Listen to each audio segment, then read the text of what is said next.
ይህ ከደራሲው የተሰኘው የዩቲዩብ ቻናላችን ነው። በዚህ ቻናል የተለያዩ አዝናኝና አስተማሪ መጽሐፍትን በየሳምንቱ ሐሙስ ከቀኑ 7 ሰዓት እንተርካለን። አድማጮቻችን ቻናላችንን ሰብስክራይብ፣ ላይክ እና ሼር እንድታደርጉልን በአክብሮት እንጠይቃለን። እናመሰግናለን። መልካም ጊዜ።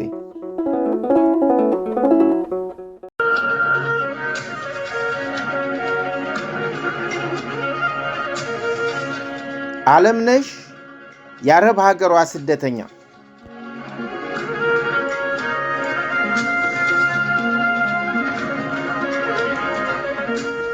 ሩቅያ ረዘም ያለ ጊዜ አረብ ሀገር እንደኖረች ትንገረኝ እንጂ ሕይወቷ ከየት ተነስቶ እዚህ እንደደረሰ አጫውታኝ አታውቅም።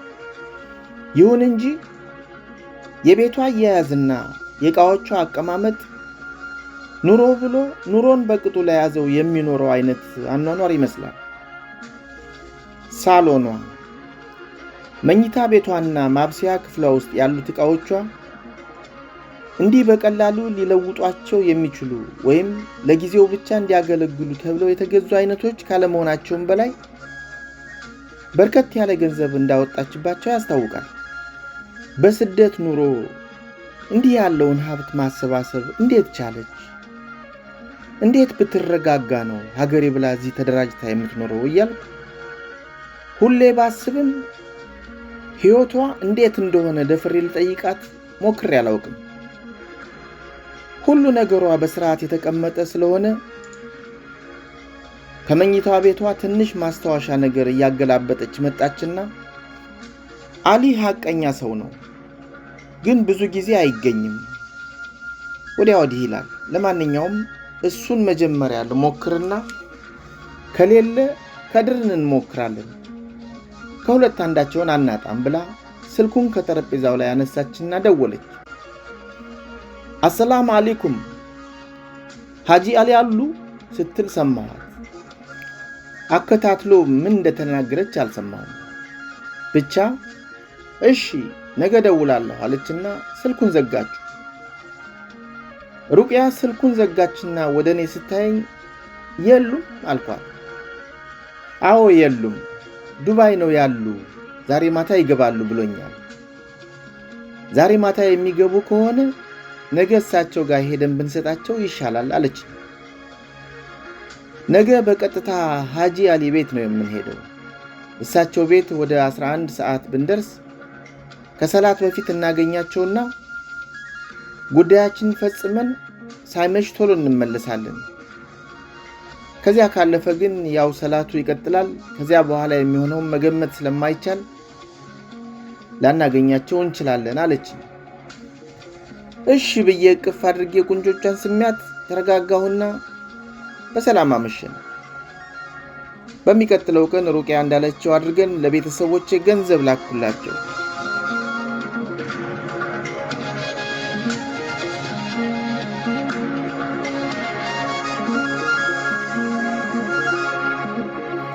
ምዕራፍ 13 ቤይሩት ክፍል 1።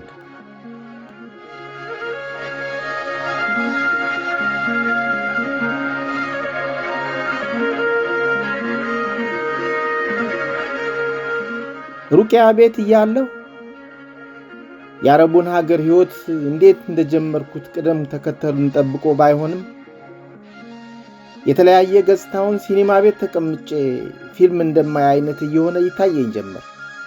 በአንዳንዱ ድርጊቴ ድፍረቴ፣ በአንዳንዱ ደግሞ ጭካኔ፣ በሌላው ደግሞ ውስብስቡና ወዴት እየሄደ የማላውቀው የሕይወቴ ጎዳና እያስፈራኝ በሐሳብ ጭልጥል ነበር።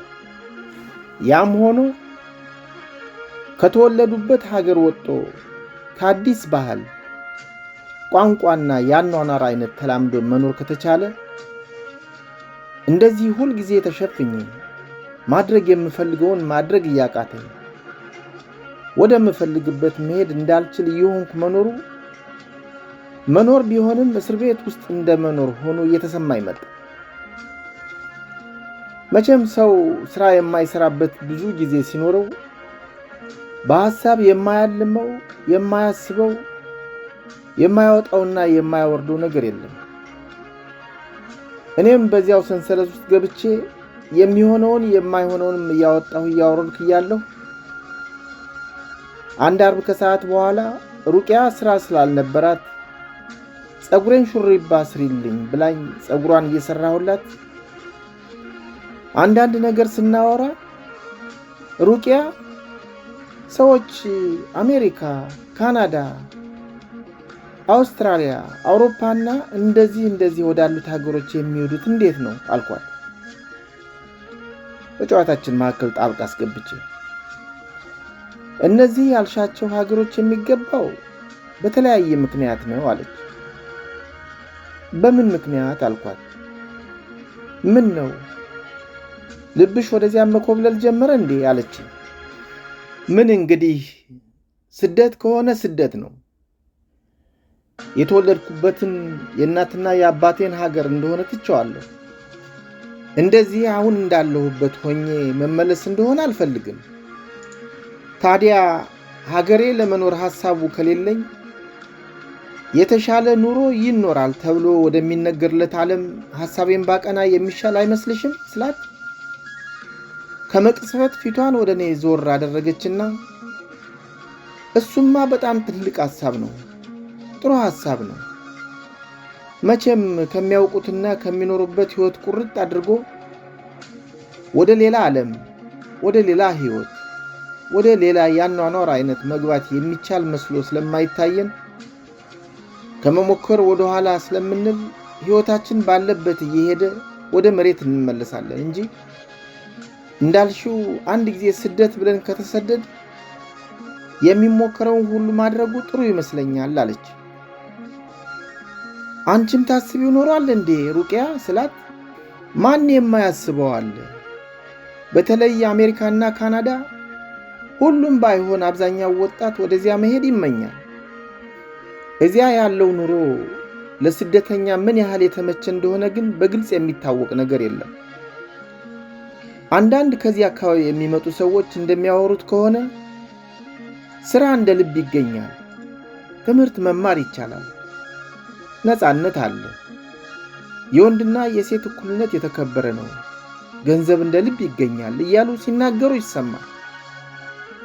እንደ አነጋገራቸው ከሆነ አሜሪካ ማለት ገነት የሚባለው ቦታ ይመስላል።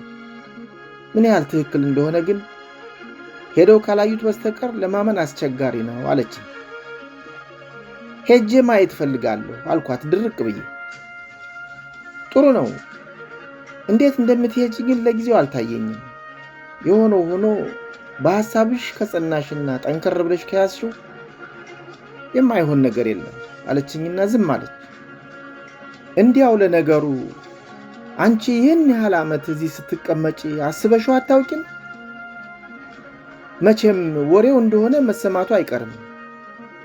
እንኳን እንደዚህ ትልቅ ሆነው ገንዘባቸው የዓለም ሕዝብ መገበያያ ሆኖ ጦራቸው ከመቼውም በበለጠ ተደራጅቶ በአራቱም አቅጣጫ ጣልቃ ገብተው የመሬቱ አልበቃ ብሎ ወደ ጨረቃ፣ ማርስ እና ከዚያም አልፎ ጠፈር ለጠፈር እየተሽከረከሩ እያሰሱት እንደሆነ በቴሌቪዥን፣ በራዲዮ፣ በጋዜጣውና በሁሉም ጆሮ ሊሰማው አይን ሊያየው በሚችለው ሁሉ ይሰማሉ፣ ይታያሉ።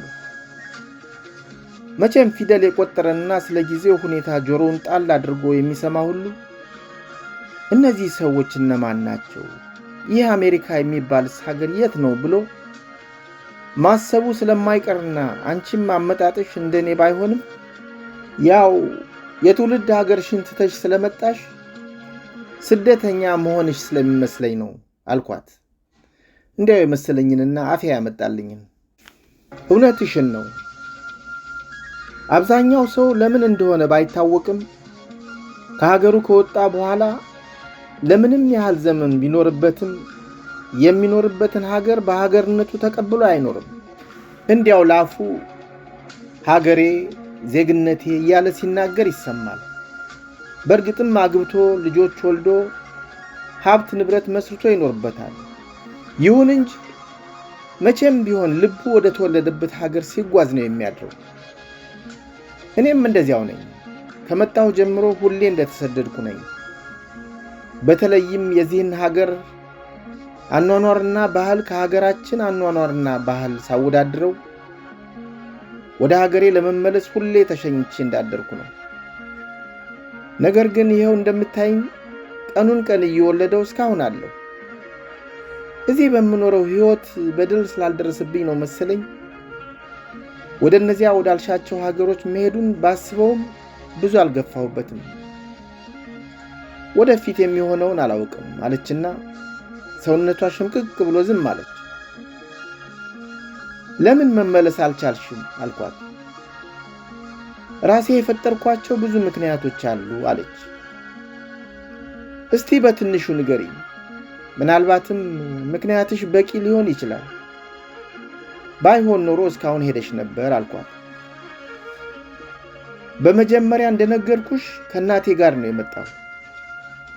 እናቴ ከሞተች በኋላም የአባቴ ነገር ያዘኝ። እስማኤል ያው ወላጅ አባቴ ባይሆንም አባቴ ነው።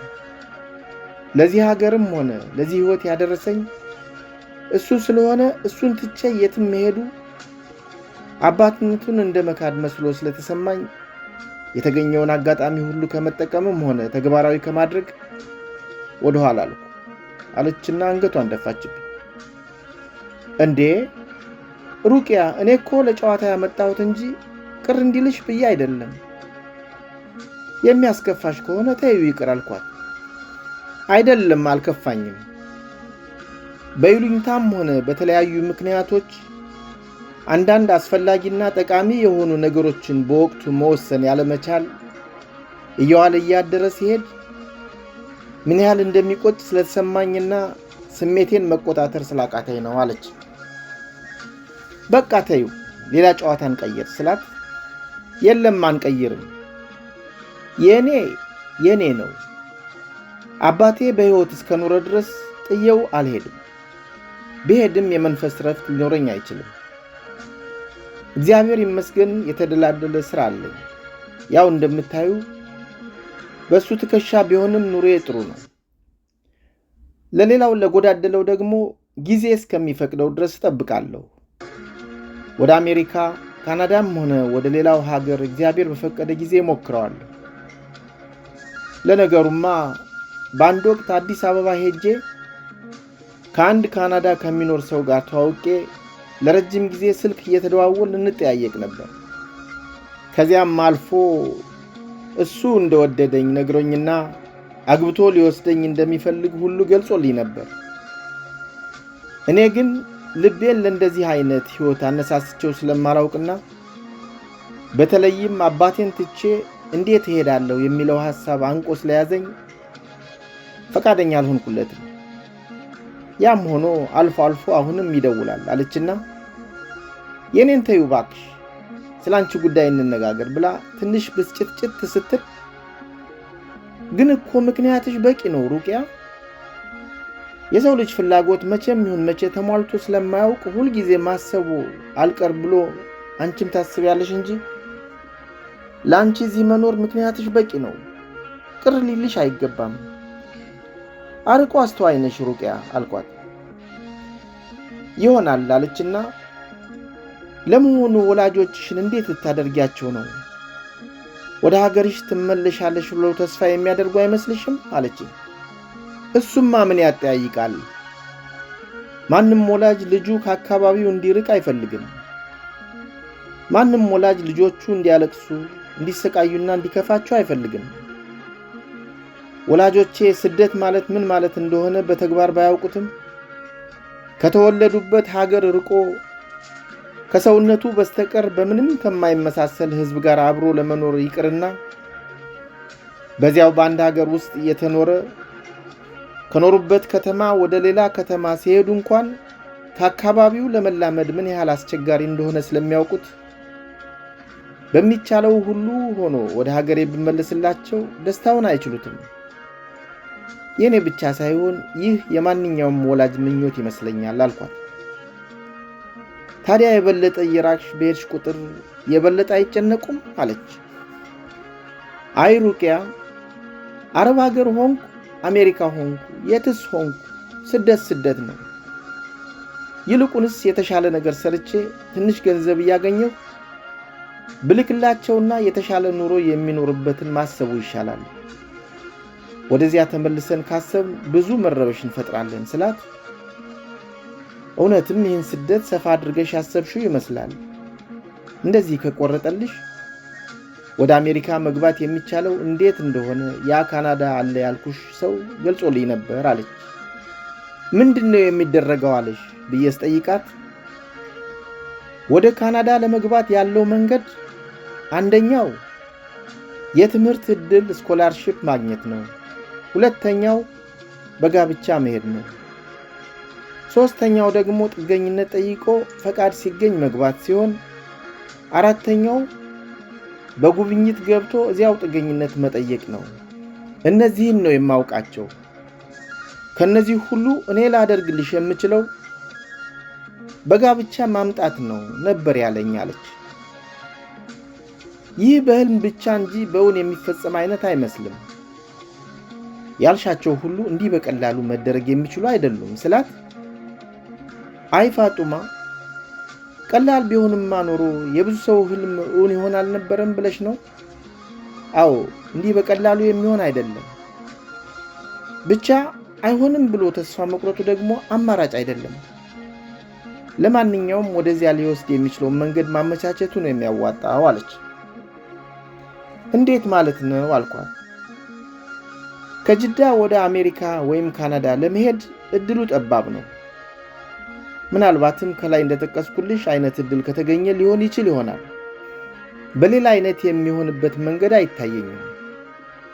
ይልቁንስ ከዚህ ወደ ቤይሩት ሄዶ ከዚያ በምንም ተብሎ ቆጵሮስ፣ ከቆጵሮስ ወደ ግሪክ፣ ጣሊያን፣ ጀርመን እንደዚያ እየተንጠላጠሉ መሄድ ይቻላል ሲሉ ሰማለሁ። እንዳልኩሽ ብዙም ስላልተከታተልኩት እንዴት እንደሆነ አላውቅም አለችና ሐዋ ከምትባል ቤይሩት ከምትኖር ጓደኛዋ ጋር አንድ ትምህርት ቤት ይማሩ እንደነበረና ከአባቷ ጓደኞች የአንዱ ልጅ እንደሆነች፣ ነርስ ትምህርት ቤት ገብተው ከተመረቁ በኋላ ወላጆቿ ወደ ቤይሩት ሄደው መኖር ስለወሰኑና አብራ ወደ ቤይሩት እንደሄደች አጫውታኝ ከሷ ጋር ተመካክረው ወደዚያ ብንሞክር እንደሚሻል ነገረች።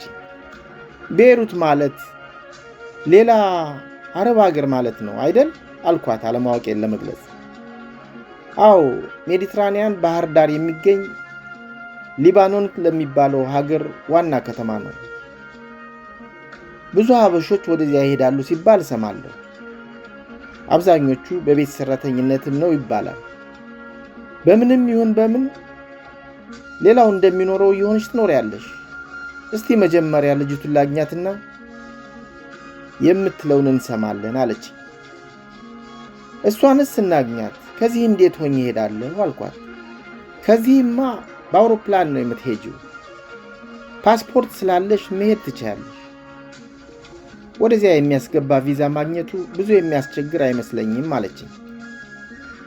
እሺ እንግዲያው ሩቅያ፣ ያው በጨዋታ መካከል ጸጉርሽም ተሰርቶ አለቀ፣ አምሮብሻል አልኳት።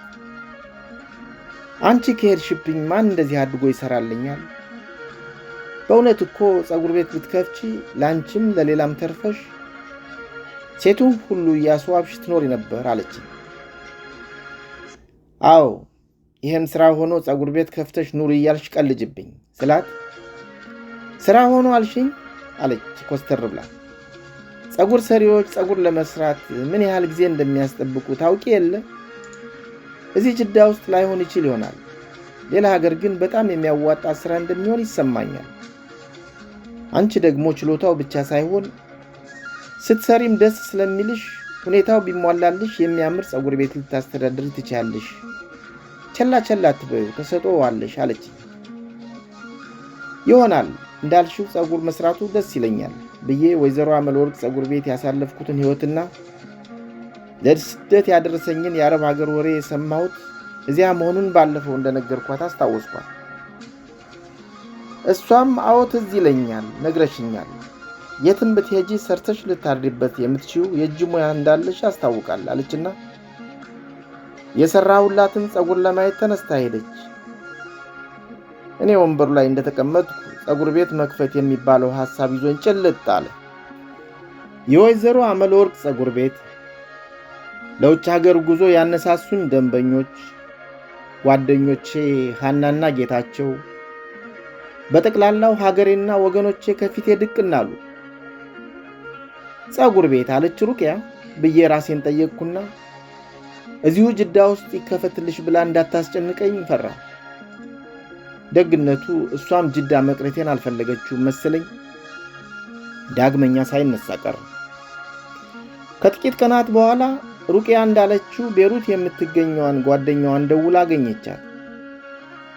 የተነጋገሩትን ዘርዘር አድርጋ ባትነግረኝም ጓደኛዋ ልትቀበለኝ ፈቃደኛ ስለሆነች በሐሳቤ ጸንቼ መሄድ ከፈለኩ የቤሩቱ መንገድ እንተመቻቸልኝ ነገረችኝ።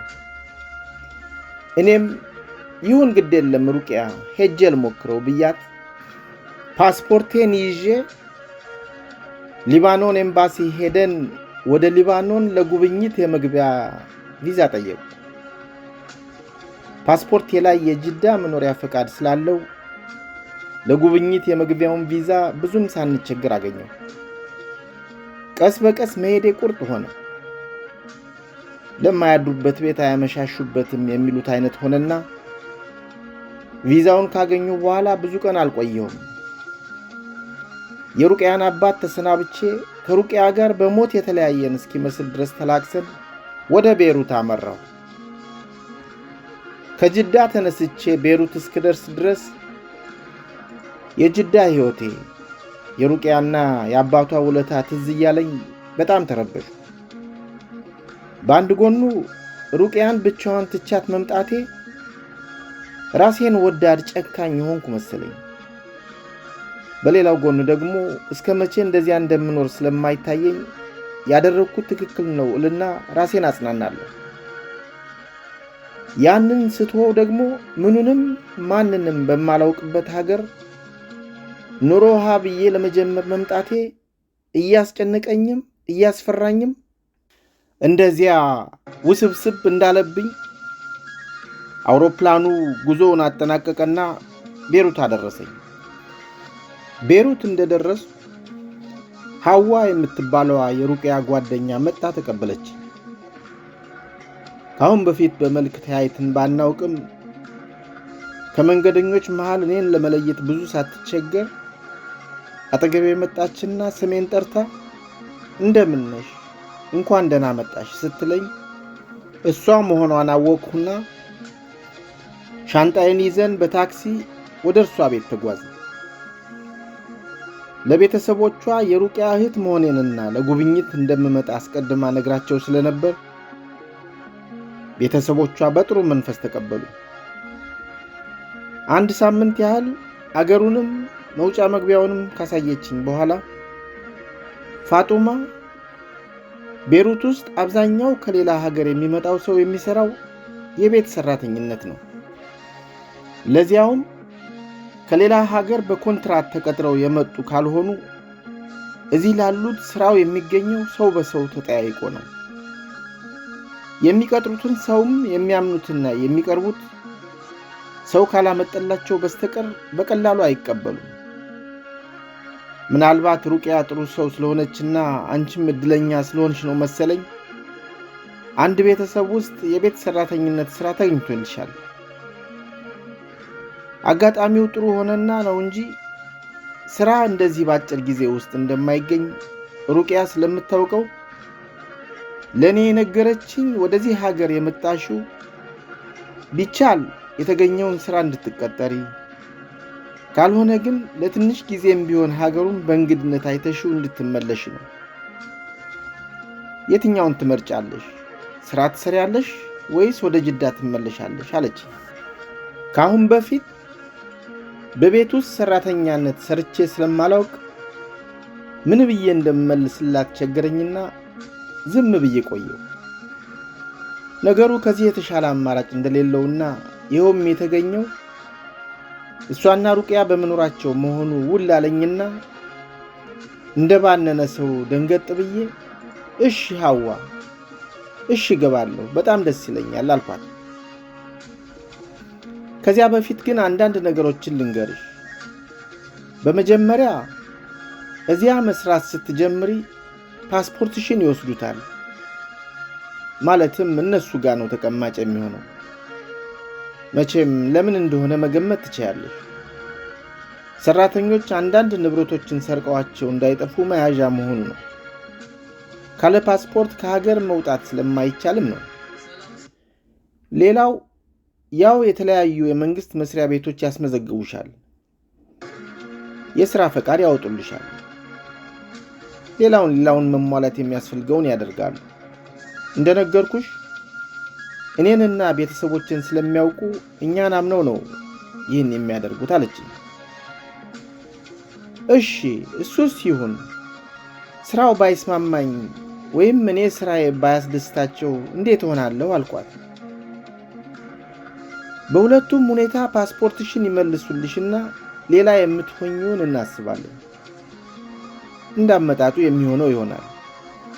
እንዳልሽው ሰዎቹን በውጭ እንጂ አኗኗራቸውን አላውቅም። ባልና ሚስት እንዲሁም 2 ልጆች ያሉበት ቤት ነው አለችኝ። እሺ ይሁን እገባለሁ እያልኩ ደጋግሜ ነገርኳትና ሰዎቹን አነጋግራ በወሩ መጀመሪያ እንድጀምር ሆኖ ተቀጠርኩ። ስራው ቤት መጥረግ፣ ማጠብ፣ መወልወል፣ መስኮት ማጽዳት፣ ልብስ ማጠብና መተኮስ፣ በአጠቃላይ ጽዳት ነው። እንዲያው በደፈናው ጽዳት ነው ብለው ሲጠሩት ላፍ ቀለል ይላል እንጂ እጅግ አድካሚና አሰልቺ ስራ ነበር። አሁን ዞር ብዬ ሳስበው እንደዚያ ከጠዋት ጀምሮ እስከ ማታ ድረስ ወገቤ ቁምጥ እስኪል የምሰራው የጽዳት ስራ ለምን እንደዚያ ብዙ ሊሆን እንደቻለ ግልጽ አይሆንልኝም። እንደ ዕድል ሆኖም ይሁን በሰው ስለገባውም ይሁን የተቀጠርኩበት ቤተሰቦች ጥሩዎች ነበሩ። በእርግጥ የሥራው ባህሪው ስለሆነ የሚጸዳው ነገር ሁሉ በጥሩ ሁኔታ እንዲጸዳ ይፈልጋል። ስራውን የምትቆጣጠረው ሴትዮዋ ስትሆን በምትፈልገው አይነት ካልጸዳ መላቀቅ የለም። እንድደጋግመው ታደርገኛለች። ከዚያ ሌላ በልጆችም ሆነ በአባትየው በኩል ምንም ችግር የለብኝም። የታዘዝኩትን አቀርባለሁ፣ አነሳለሁ። የምግብ ዝግጅት እኔን ስለማይመለከት ጣፈጠ መረረ የኔ ጉዳይ አይደለም። እኔ የምበላውን ራሴ አዘጋጃለሁ። በአጠቃላይ የሰው ቤት ሰራተኝነት መሆኑ ነው እንጂ ኑሮው ጥሩ ነበር። ገንዘቡም ቢሆን ትንሽ አልነበረም።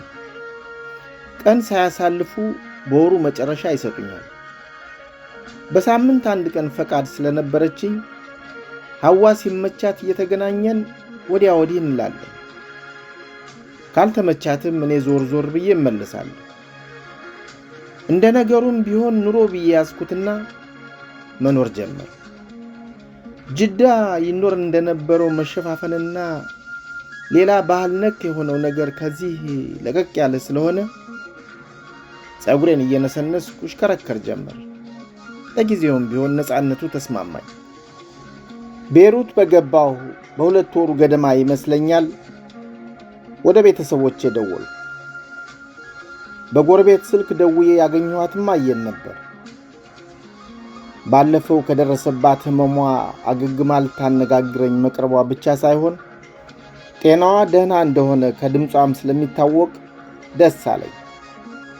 ይሁን እንጂ ከኋላው ይዛልኝ የመጣችው ወሬ ግን ጥሩ አልነበረም።